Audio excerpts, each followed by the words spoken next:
മാട്ര volley 2K25 DCC president advocate Martin George ഉദ്ഘാടനം ചെയ്തു.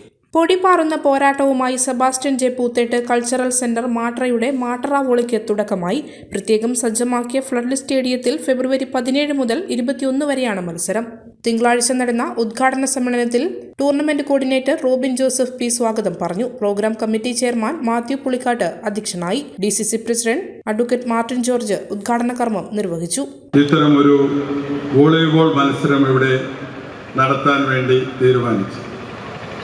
അതിൻ്റെ പ്രായോഗികപരമായ ബുദ്ധിമുട്ടുകളും അതിൻ്റെ മറ്റ് കാര്യങ്ങളെക്കുറിച്ചൊക്കെ ഇവിടെ സ്വാഗത പ്രസംഗത്തിൽ സൂചിപ്പിച്ചു. എന്ത് പ്രയാസങ്ങളും എന്ത് ബുദ്ധിമുട്ടുകളും ഒക്കെ ഉണ്ടെങ്കിലും അതിനെയൊക്കെ തരണം ചെയ്തുകൊണ്ട് ഈ പ്രദേശത്തെ എല്ലാവരെയും കോർത്തിണക്കിക്കൊണ്ട് ഈ പ്രദേശത്തെ എല്ലാവരുടെയും അഭിപ്രായങ്ങൾ സ്വരൂപിച്ചുകൊണ്ട് അതിമനോഹരമായി ഇവിടെ ഇത്തരത്തിലുള്ള ഒരു വോളിബോൾ മത്സരം സംഘടിപ്പിച്ച ഇതിന്റെ സംഘാടകരെ ഞാൻ അഭിനന്ദിക്കുന്നു. റവറന്റ് ഫാദർ ജോർജ് ഇലവൻകുന്നേൽ അനുഗ്രഹ പ്രഭാഷണം നടത്തി. Irikkur block panchayat standing committee chairman Baby Tholani, block panchayat member Chacko Palakkalody, DCC secretary Benny Thomas, Joji Varghese, Irikkur block president AJ Joseph, Pulikkal മണ്ഡലം president Tommy Mukkanoli, advocate TH Justin, advocate KS Babu, Bennichan Ullahayil, Chackochan EP, George TJ, Sunil Mathew, Prince Pushpakunnel, Shaju C, Jojo Palakuzhi, Noble Athrassery തുടങ്ങിയവർ സന്നിഹിതരായിരുന്നു. Programme committee convener Josukutty Mulanthanath ഉദ്ഘാടന ചടങ്ങിന് നന്ദി പറഞ്ഞു.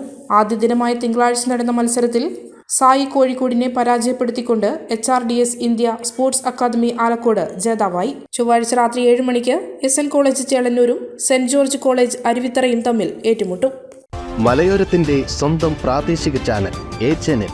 നിങ്ങളുടെ നാട്ടിലെ വാർത്തകളും വിശേഷങ്ങളും ഞങ്ങളെ അറിയിക്കുവാൻ വിളിക്കൂ 9447691771 9074215391.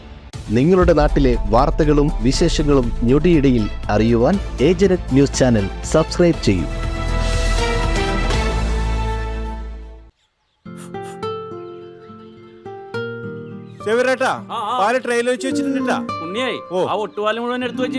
അതെന്ത് ചോദ്യാന്ന്? ആരെങ്കിലും ഒട്ടുപാലം എടുക്കാണ്ട് പോവാ? ഒട്ടുപാലം കെട്ടിപ്പിടിച്ച് അങ്ങോട്ട് ഇരുന്നോ. എന്റെ മനുഷ്യ ഈ റബ്ബർ ഷീറ്റ് ഇങ്ങനെ കുന്നുകൂട്ടിട്ട് എന്തോ ഉണ്ടാക്കാനാ? എന്നെ എന്തായാലും എന്റെ ഷീറ്റിനെ കളിച്ച് എന്റെ കയ്യിൽ നിന്ന് മേടിക്കുന്നീ.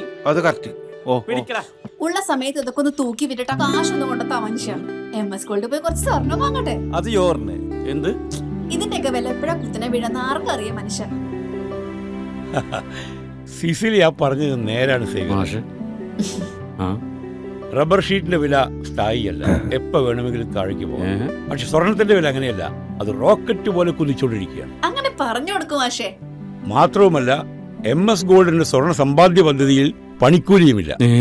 എന്റെ പുടിയെ MS Gold and Diamonds, Iriti, Peravur, Ramanagara, Kanagapura, the real source of purity.